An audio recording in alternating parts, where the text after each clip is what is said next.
Let me show you the email that fooled half a company. So I'll pull it up on screen right now. As you can see, this is the entire attack. No malware, no kind of hacker in a hoodie, no green code on screen. It's just one simple email, and it landed in 40 inboxes first thing in the morning. It has the company's own HR name on it, and it says confirm your payroll details before 5 p.m. today or your salary gets held. That's the whole weapon, and as boring as it looks sitting right there, an email exactly like this is still the number one way real companies get broken into. And here's the part I actually love, because the whole story is in what people do next. Most of the office, they probably glance at it and delete the email. A few might get a bad feeling and forward it on to IT. But a couple of people, they see the word salary, they see the countdown, they start panicking a little and type their password straight into a fake page dressed up just like the company portal. And in this scenario, 2 of them did exactly that. And about 2 hours later, while they were getting on with their afternoon, someone sitting in another country quietly signed into their account and started reading their email. And both employees didn't even notice a thing. And that's the case you're going to crack down in this video from start to finish. You're going to prove the email is fake using the parts of it an attacker can't fake. You'll hunt down the fake website hiding behind the link. You'll spot the one email in the pile that looks dodgy but is actually completely genuine, and this is one of the traps that catches most people out. And you're going to find every person who clicked and the 2 who got taken over, and you're going to write the instant report that lands on the client's desk. Amazing. So here's a quick introduction from me before we get started. I'm Sarvesh. I'm a senior cybersecurity consultant, and I've been in the industry for the past 4 years. And I've helped hundreds of beginners go from complete zero to landing their first cybersecurity job just by completing projects like this to build that hands-on experience. And here's the idea behind the whole series, right? I've seen a lot of you just kind of build a home lab and just add it to your CV. But in this tutorial, you're going to investigate a live phishing campaign for a client and write the instant report. So this on your CV is going to read more like you've done the actual work of a SOC, right? Of a SOC analyst, sorry. So it's going to be the same amount of effort, but from the perspective of an interviewer, it's going to show them that you have the skills to do the day-to-day job. So yeah, that's what we're going to be building today. And don't worry, you don't need to be an expert. I'm going to be explaining each step in detail and explain why we're doing each step as well. So yeah, let's get started. Okay, from this point on, I'm going to be acting as your VCISO, which stands for Virtual Chief Information Security Officer. And what this means is a lot of companies, they can't afford their own head of security. So instead, what they'll do is outsource it to one person. And the company we're going to be monitoring is Cloudora. They make HR software, right? This is the system other businesses use to run payroll. They store employee records and manage onboarding. And this is business to business. And they have around 150 people in the company headquartered in London. And I want you to hold on to what kind of company this is, because it's going to matter later down in the project. Cloudora, they hold sensitive data and payroll systems for a lot of other businesses. And if Cloudora's staff get phished and their accounts get taken over, it's not just Cloudora's problem, right? It's going to be every client's problem. And that's what makes them such a big target. And it's why an email about payroll is such an effective bait here, because everyone at HR software companies, all they think about is payroll at the end of the day. Okay, so here's your ticket, CLD-0002. And I want you to notice how it landed, right? Because real incidents rarely come in as one clean alert. This one came in as kind of a trickle of confused messages. So someone forwards an email to IT, essentially asking, is this real? Then 2 minutes later, someone else forwards the exact same email. Then a third person does the same. And they've all got this message this morning that's dressed up to look like it's from Cloudora HR. The subject line is payroll update action required, and it's pushing them to a website to confirm their payroll details. And one of them, trying to be helpful, also forwarded a completely separate marketing newsletter in the same breath, asking if that one's dodgy too. But here's the line that makes your stomach drop, right? At least one person's already clicked and typed their password in. So this is a priority P1, and this isn't a let's keep an eye on it kind of situation. A password's already out the door, which essentially means an attacker could be sitting inside a Cloudora account right now, and that's an account that can reach other companies' payroll data. So you've been given more than one kind of evidence this time, and that's deliberate, right? I want you to kind of think of it as 3 witnesses to the same crime. So witness 1 is the emails themselves. There's 6 of them saved as .eml files. So you've got the reported phish, a second version of it, the marketing email someone wasn't sure about, and a genuine HR email to compare against. So the emails are essentially the weapon, right? That's how you prove exactly what it is. Then witness 2 is the message trace, and that's your mail system's own logbook of every message it delivered and every link that got clicked. So think of it as the CCTV in the lobby. It saw who got the email and who clicked. And then witness 3 is a slice of the sign-in logs for the day, which is the same Entra ID data you've seen before. And that's kind of like the CCTV inside the vault, right? It saw whose key actually got used to open a door. And one witness on its own is never enough. So the emails tell you what's fake, the message trace tells you who clicked, and the sign-in log tells you whose password actually got used. So you're going to need all 3 to tell the whole story. Before we get into the investigation, I just want to spend 30 seconds on how to actually make this useful for you, because honestly, it matters so much more than any query that I'm about to show you. Because what most people do is you end up watching tutorials and then you watch another 10 or 20 and all you're doing is watching, you're not doing. And I don't want that for you, right? I actually want you to do this case with me and then submit the incident report to me at the end, because the people who actually do that are the ones who see results at the end of the day. And what a lot of you guys do is you just end up with a pile of knowledge, you watch courses, and you end up with no practical experience. So let's build this out properly, right, from start to finish. And what I've done is I've created a pack with the 6 emails, the log files, the query pack, and also the report template. So if you want to grab that, it's in the link down below. And once we've done the whole project and you've written the report, I want you to submit that to me and I'll get it reviewed and give you some feedback. And that's how you're going to improve upon your projects that you do over time, right? And you'll start developing skills that actually matter on a day-to-day basis. So yeah, once you've got your screenshots and you completed your report and you've also got the feedback from me, upload that all into your GitHub. I've got a GitHub portfolio that's also in the internship group down below. Yeah, you should be ready to start showcasing that to employers. But yeah, let's get right into this project now. So one quick habit before we start, and it takes about 10 seconds. You want to open these reported emails in a plain text editor. So not in Outlook, not in Gmail, in a text editor. And here's why, right? If you open a suspect email in a real mail client, it can load a tracking pixel that tells the attacker you read it, or it makes it kind of one slip away from clicking the bad link. But as raw text, it's completely safe and you can see everything. So the headers at the top and the body underneath. And if you want the headers laid out a bit nicer, you can paste them into a header analyzer like MHA or the MX Toolbox one, but you're still reading them yourself, right? The tool just formats it. So honestly, that's the only setup we need right now. The logs come later. So let's open the first email. So this is the email that actually started the ticket. An employee, James Holt, got it, felt something was off, and forwarded it over to the SOC. And if you read his note, it threatened to hold his salary, and the link wasn't the normal HR portal. So good instincts from James, right? But instincts aren't evidence. So let's go and get the evidence. So here's the full email as text. Now, your eye naturally goes straight to the top kind of area where it says from return path, payroll at cloudora.io, and your brain goes, oh, okay, it's from Cloudora.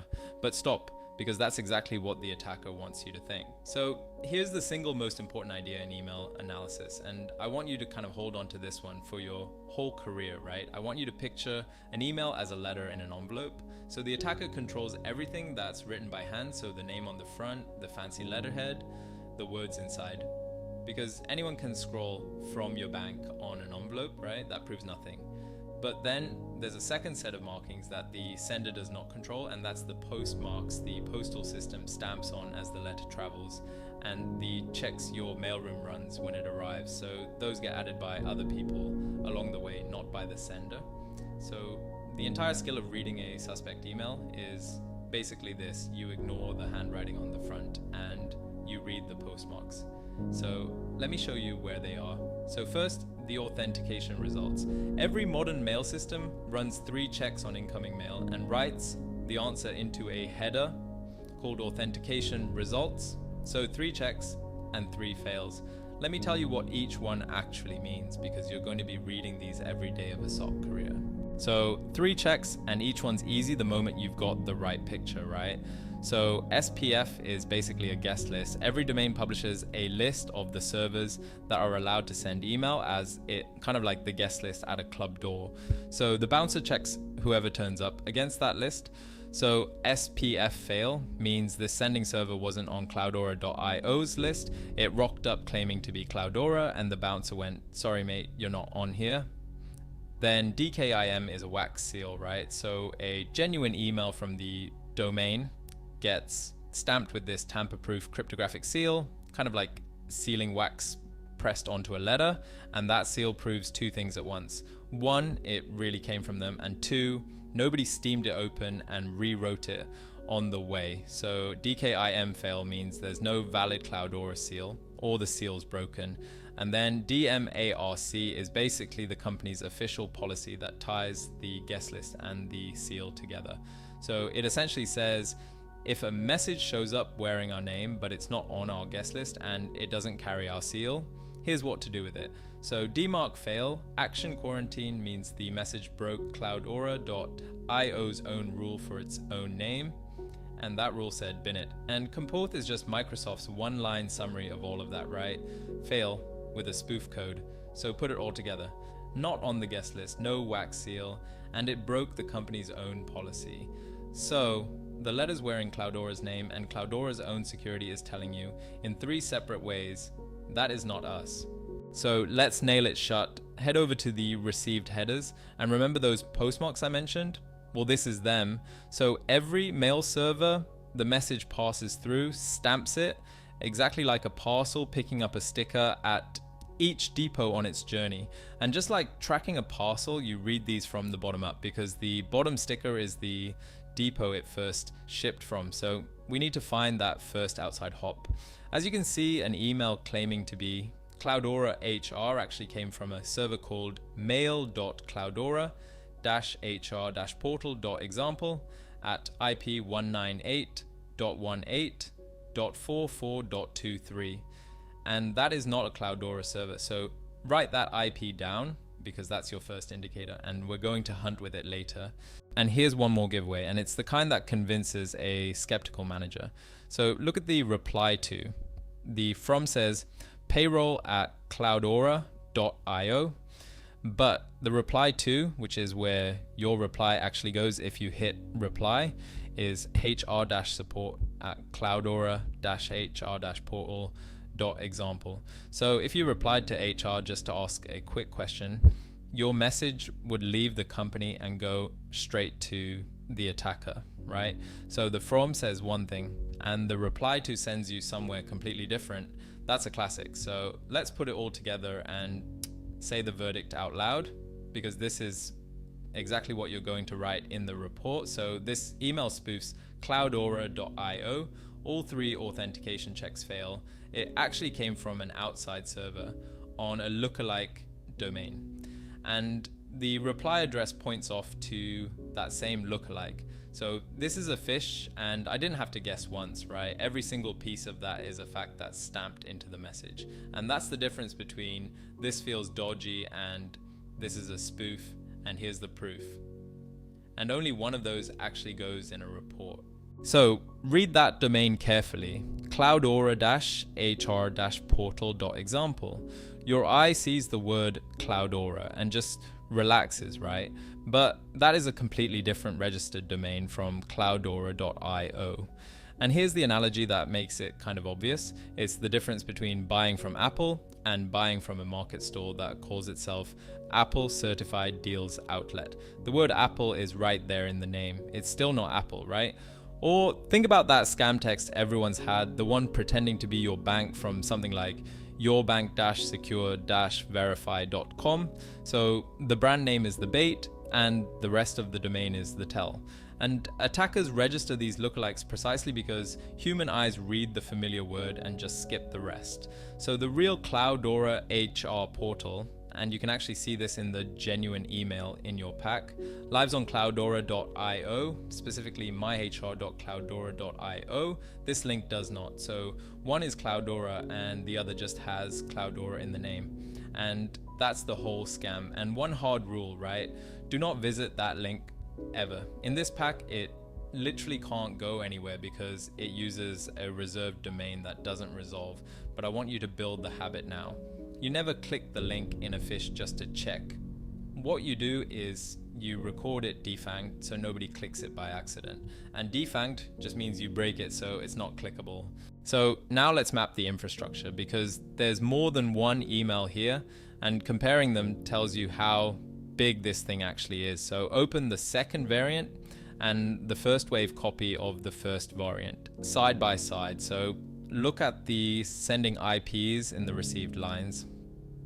The reported variant A came from 198.18.44.23.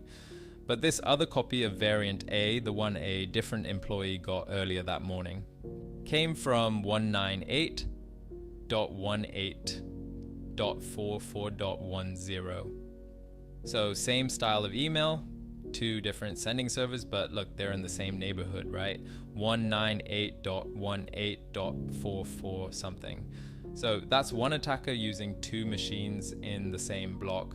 And then variant B, the second style of email, came from a third IP, 198.18.51.7. So this isn't just one stray email. This is a campaign, right? Two message templates, at least three sending servers, one lookalike domain behind all of it. And when you write the report, that whole set, so the three IPs and the domain, that's the infrastructure the client's going to block and hunt for. So finding one email is triage. Mapping the infrastructure, that's the investigation. So we've got a domain and three IPs now. And before we go and scope the whole company, we're going to enrich those indicators, which is basically a fancy way of saying ask the wider world what it already knows about them. So this is where threat intelligence comes in, and it's a really useful skill to have because it turns your local finding into proper context. So take the domain, cloudora-hr-portal, and drop it into VirusTotal. And there's three things you want to read. One, the detection count, so how many security engines already flag it as malicious. Two, and this is the underrated one, the creation date, because a domain that was registered like 3 days ago and is impersonating a brand, that's a screaming signal, right? Real companies don't spin up their payroll portal last Tuesday. And three, the relations tab, which shows you the IP addresses and URLs the domain's been seen using. So if that domain resolves to the same hosting as the sending servers we found, that ties the whole thing into one operation. Then take the sending IPs and drop those into abuse IPDB. And what you're reading here is the abuse confidence score, which is basically a 0 to 100. How bad is this IP number, and the report categories. So you want to see other people have reported it for email spam or phishing. And then you look at the hosting provider and the country. So a cheap virtual server in a country where your client has no offices, freshly reported by other people for phishing, that's exactly the profile of throwaway attack infrastructure. But here's the discipline, right? And it's the same one that separates a real analyst from someone just pressing buttons. You read enrichment as corroboration, not as the verdict. Because a brand new phishing domain might have 0 detections yet, simply because it's too new for anyone to have reported it. So if you outsource your judgment to the score, and the score comes back a clean 0, you're going to wave through a live phish. Your header analysis already proved this thing is fake, so the enrichment just adds weight and gives you context about who else this actor has hit. It doesn't overrule the evidence you read with your own eyes. So it's evidence first, enrichment second. So now the email that separates a real analyst from an alarm that just fires at everything. So remember, one employee also forwarded a marketing newsletter, unsure if it was part of the attack, And if you flag your client's own newsletter as a phish, you've cried wolf, you've annoyed the marketing team, and next time they're not going to trust your verdict, right? So let's run the exact same checklist on it and see where it lands. So the from is news at cloudora.io and the authentication. So everything passes. And I want you to look closely at the DKIM line because this is the part that actually matters. So the signature is aligned to cloudora.io, the real brand, and there's a second signature from mcsv.net, which is MailChimp. And that tells you Cloudora authorized MailChimp to send email on its behalf, which is completely normal, right? Loads of companies send their newsletters through MailChimp. It's got a proper one-click unsubscribe header, and the links go to Cloudora's real list managed domain, not a lookalike. So every single signal says, this is a genuine Cloudora send. So the verdict here is legitimate, and you clear it, but you write down why you cleared it so nobody wastes an hour re-investigating it next week. But here's the trap, right? And this is honestly the most important 90 seconds of the whole video, so stay with me. Go back to variant B, the second phishing email, and look at its authentication. So variant B passes SPF, it passes DKIM, it passes DMARC, everything's green. So if someone taught you green means safe, you've just waved through a phish. So here's the truth that almost nobody gets told, and it's the whole lesson of this video, right? Passing authentication does not mean the email is safe. It only ever meant one thing. The letter really did come from whatever name is on the front. So let's go back to the analogy. Remember the guest list and the wax seal? A scammer can go and set up a completely real, legitimate business of their very own. Call it Cloudora HR Portal Limited, get it its own guest list, press its own wax seal, and then post you letters that are perfectly, genuinely sealed and stamped. So the seal is real, it passes every check, but it's their company's seal, not Cloudora's. They didn't forge Cloudora at all, right? They just registered a business with a confusingly similar name and signed everything honestly as themselves. So the question is never, is the seal valid? The question is, whose seal is it? So variant B's seal is real, and it belongs to the attacker's lookalike. The newsletter's seal is real, and it belongs to the actual Cloudora. So same valid seal, completely opposite verdict. And if you take one thing from this whole project into an interview, make it this: authentication proves the domain. It does not vouch for the sender. So look at what your header analysis has produced, right? 3 emails, 3 verdicts, all backed by evidence. So variant A spoofs the real Cloudora.io and fails everything, so that's a phish. Variant B is a convincing lookalike domain that passes its own authentication, so that's also a phish, just a sneakier one. And the newsletter passes aligned to the real brand, real unsubscribe, real links, so that's legitimate. And being able to hold those 3 apart with evidence for each, that's the core judgment of email security work. And clearing the real one is worth just as much as catching the fakes. So we've proven what's fake and we've mapped the infrastructure. Now, the business question, the one the client actually loses sleep over: how far did this spread? Who clicked and who's actually compromised? And for that, we need the logs. So let's load them in now. So go to dataexplorer.azure.com, sign in with any Microsoft account, take the free cluster, and it comes with a database already made. So we're going to ingest 2 files. The message trace CSV goes into a table named exactly Cloudora MSG trace _CL, and the sign-in slice goes into Cloudora sign-in _CL, and keep that _CL on the end, right? So every query in the pack works with 0 edits. So time generated comes in as a date time, that's fine, but in the message trace you want to set credentials submitted and the SPF, DKIM and DMARC columns to string, and in the sign-in table set result type to string, because Data Explorer guesses those are numbers, and if it does, your text matches like yes or 0 come back empty, and you'll swear the data is broken when it's actually fine. So set them to string and then prove it loaded with a quick count. So Cloudora MSG trace _CL pipe count, and you should get about 67 rows. And honestly, get in the habit of running a count every time you load data forever on any job. Okay, now the investigation. Let's start wide. What landed from where, and did it pass authentication? So a quick note on this data: because it's new. The message trace is basically your mail system's delivery record. So every row is either a delivery event, which is a message reaching or being blocked from a mailbox, or it's a click event, which is someone clicking the link. So we're filtering to delivery here and grouping by campaign, sending IP, and the authentication results. So we can see the shape of the whole attack in one table. And summarize, you already know from last time, right? It collapses rows into groups and counts them. And there's the whole campaign in one view, right? So 2 campaigns, payroll fish A and payroll fish B.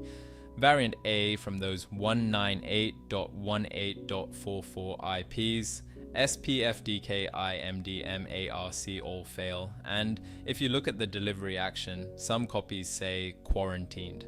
So that's Exchange Online Protection, the mail filter, catching the ones that failed authentication the hardest and putting them in quarantine before anyone even saw them. So that's good, but not all of them, right? Some still got delivered. And then variant B from 198.18.51.7 passes authentication. So the filter trusted it and it sailed straight into inboxes. So that's the lookalike trap paying off for the attacker at scale. The sneakier email actually had the better delivery rate. So now the question everyone actually wants answered: who clicked?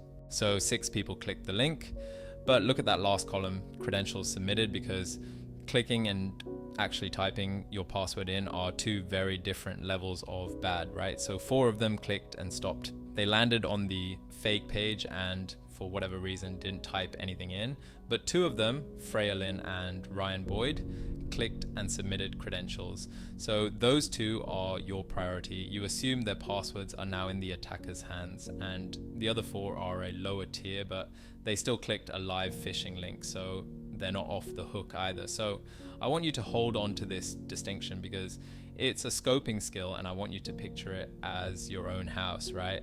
So getting the email is a dodgy leaflet landing on your doormat. Annoying, but harmless on its own. Clicking the link is walking into the fake shop the leaflet was advertising. Submitting your password is handing the shop assistant your house keys. And being compromised is someone actually using those keys to walk into your house. So 4 completely different situations. Received isn't clicked, and clicked isn't compromised. And if you treat got a leaflet the same as someone's in the house, you're either going to evacuate the whole street over nothing or miss the one house that's genuinely being burgled. So received but didn't click, that's a heads up. Clicked but didn't submit, that's elevated, a precautionary reset. Submitted credentials, you treat that as compromised until you prove otherwise. So sort people into the right bucket.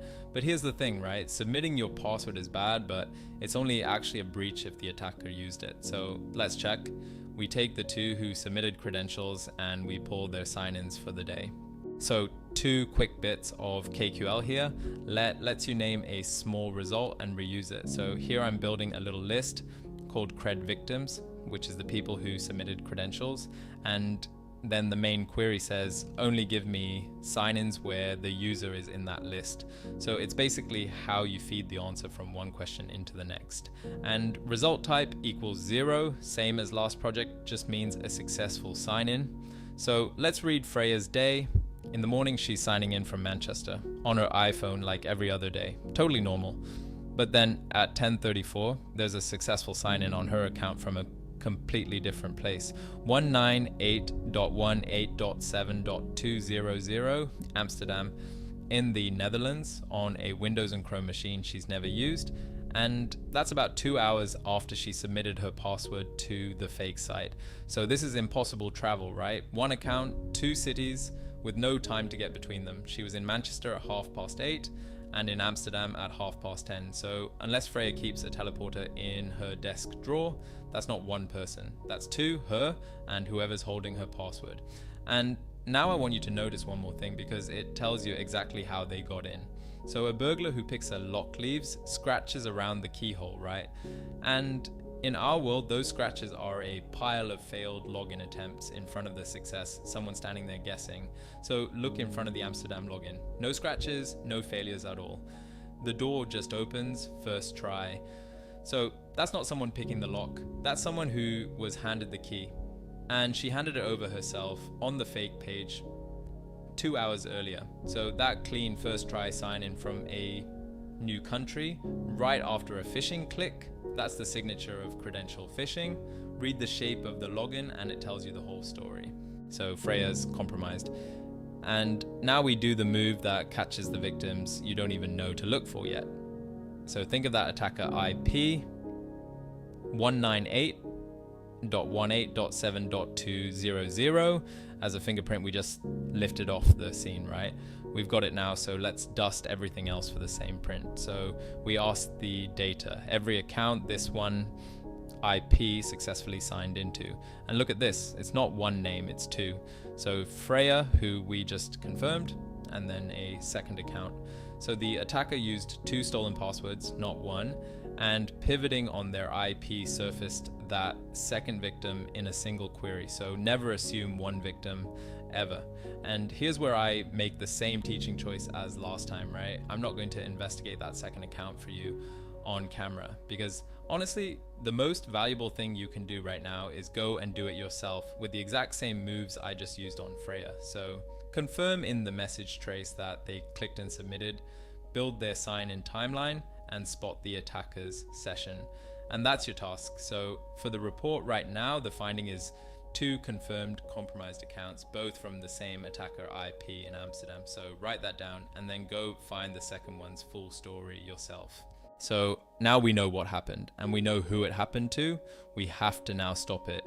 So we're investigating after the fact here, which means we can't actually click the buttons, and I can't show you on screen, but I am going to talk you through the containment in the exact order you do it in a real tenant, because the order is not arbitrary, right? And interviewers love to test whether you actually understand why. So step 1, you revoke the sessions. On both accounts, you kill every active session and refresh token first before you even touch the password. And here's the picture that makes the order obvious.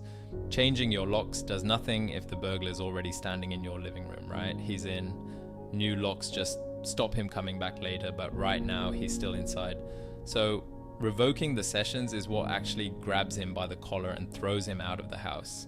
So you throw him out first. Step 2, you reset the credentials. So now you change the locks, so the key they stole no longer opens the door. And that only matters once you've thrown them out, which is why it comes second, not first. Step 3, you require and re-register multi-factor authentication on those accounts. So this is basically the deadbolt that needs a second key only the real owner has, because both of these people fell to a password alone, which means they had no MFA or it wasn't switched on. And a phished password is only enough if a password is all you need, so you add MFA and next time the stolen key on its own opens nothing. Step 4, you block the infrastructure.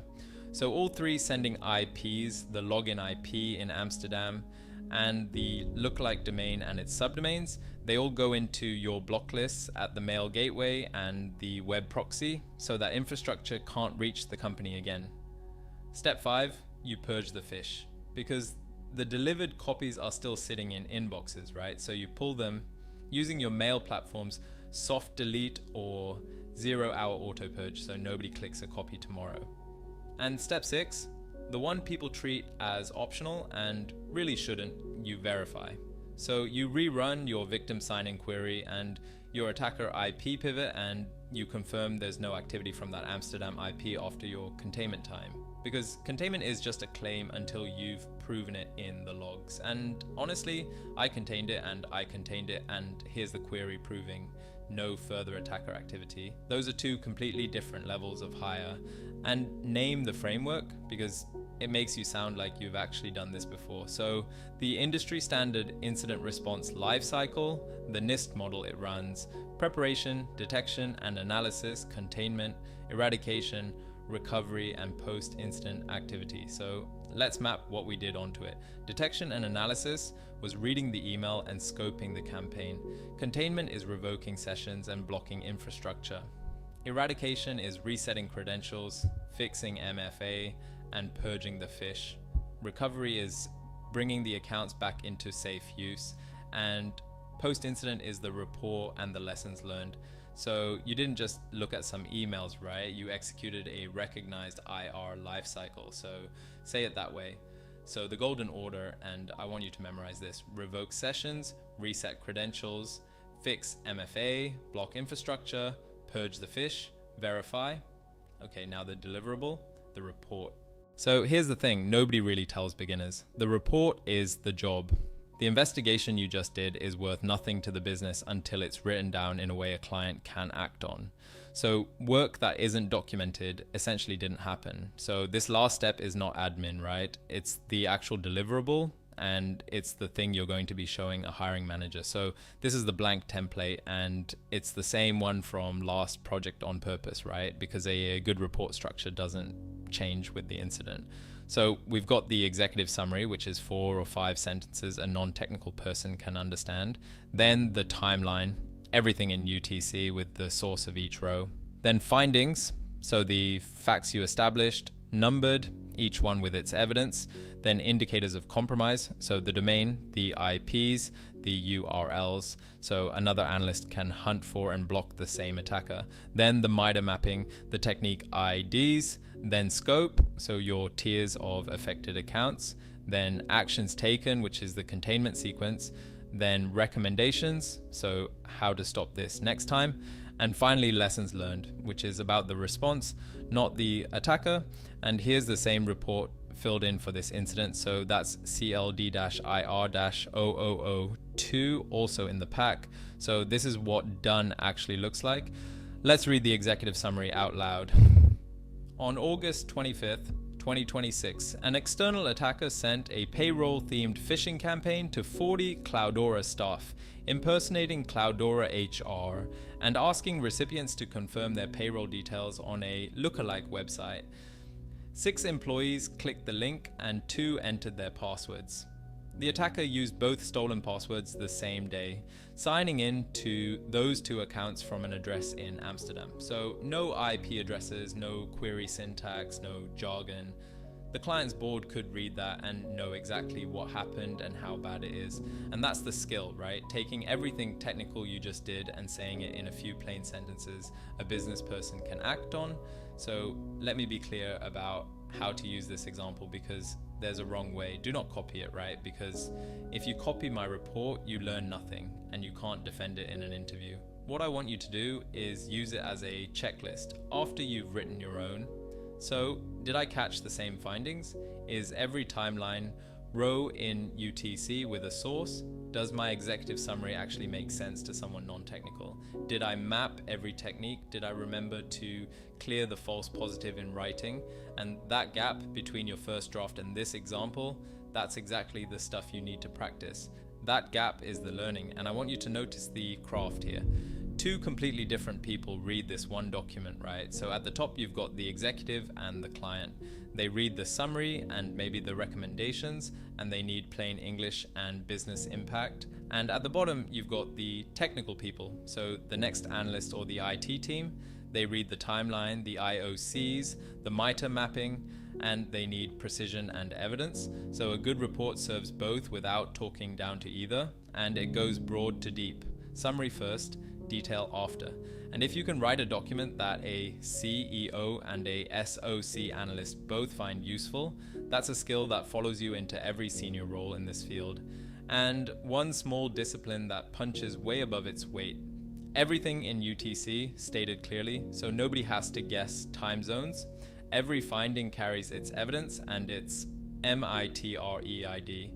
And if a section genuinely doesn't apply, you write one line saying why, rather than leaving it blank, because an empty section reads as "you forgot," and not applicable because reads as "considered and dismissed." So fill every section. Okay, take a breath and look at what you just did. So you took a reported email and you proved it was a spoof, not from a gut feeling, but from the authentication results and the received chain, so the parts an attacker can't fake. You found the lookalike domain and the sending infrastructure behind it. You enriched your indicators like a real analyst, and you kept your judgment above the score. You cleared a legitimate marketing email as a false positive, and you learned the trap that catches most people, which is that passing authentication only proves the domain, not the sender. Then you moved into the logs, scoped the whole campaign, sorted everyone into received, clicked, and compromised, and you found the 2 people whose stolen passwords actually got used, one of them by pivoting on the attacker's own IP, and then you laid out the containment and wrote the report. So that's a complete phishing engagement, right? That's not a home lab, and here's what it's actually worth. So next time you're in an interview and someone asks, do you have any real experience? Here's your answer, and I want you to properly memorize this. I investigated a phishing campaign against a client. I proved the email was a spoof from the headers and failed authentication. I mapped the sending infrastructure and the lookalike domain. I cleared a legitimate email as a false positive with evidence. Then I used the mail message trace and the sign-in logs to scope the campaign, identify who clicked, and confirm 2 compromised accounts from an anomalous foreign sign-in. Then I wrote the incident report and recommended a detection to catch it faster. I can walk you through every decision. So say that, mean it, and be ready to actually walk them through it, and you've ended the no experience conversation on the spot. That sentence is honestly the entire point of everything I teach. Now, the tasks, because you're not done yet, right? There's 5 of them, and they're where this actually turns into experience. So 1, the second victim, your pivot returned 2 compromised accounts, and I only investigated Freya. So go and find the other one's full story, confirm the credential submission, build the attacker timeline, and state when they were compromised and what was accessed. 2, the near miss list. Produce every account that received the phish but didn't click, because those people need user comms, and write the query yourself. 3, draft the actual email the client sends to those people, plain, no blame, plus a firmer one for the 4 who clicked. 4, write 1 detection rule that would have caught this automatically, and the strong one is a foreign sign-in shortly after a phishing click. And 5, in 2 sentences, explain why the newsletter is legitimate and why variant B is a phish, even though it passes authentication. And I want you to attempt every single one of these before you look at the answer key, right? Because the reps are the skill. Reading the answers builds nothing. The answer key is in the community, but attempt everything first. Amazing, you've made it this far, so I know you're committed to breaking into cybersecurity, right? I know you have the mindset to stick to something from start to finish. So I want to personally invite you to our internship group, which is linked down below in the first link. And let me show you exactly what you'll get, right? Because this is going to be the difference between you watching cyber content and actually landing a job. Firstly, you're going to get access to every engagement project, especially the ones that are recognized by the industry currently, and you walk away with a full portfolio of real investigations, not just video tutorials, right? Number 2, you're in a room full of other interns working on the exact same cases, going for the same jobs, so you're not grinding at this alone in late nights. You've got people to compare your reports with, you can ask questions, and it'll just keep you kind of motivated to keep going because you're seeing other people on the same journey as you. And number 3, this one's going to be super crucial because I'm going to be personally reviewing and giving feedback on your report. I'm a cybersecurity consultant, right? And I've helped hundreds of people land their first cyber role. And I can tell you exactly what a hiring manager would think of your report and how you can kind of sharpen it. And that review alone is going to be worth something, because when you're in an interview and you're talking about your incident report, you can also mention that the feedback that I gave you and how you improved it. And that's a completely different conversation to just saying, oh, I use these tools to learn about this specific project that you did, for example. And let's just take a moment to reflect on what you can actually do now that you couldn't do before this video. So now someone can drop a suspicious email in front of you, and you can prove with evidence whether it's real, then find everyone it hit and write it up so a business can actually act upon it. And a lot of people who've been studying cybersecurity for a year still can't cleanly do that. And you just did it on a full campaign. So that's a real capability now. And to end this video off, I want you guys to complete the task, finish the report, and I'll catch you guys in the next project.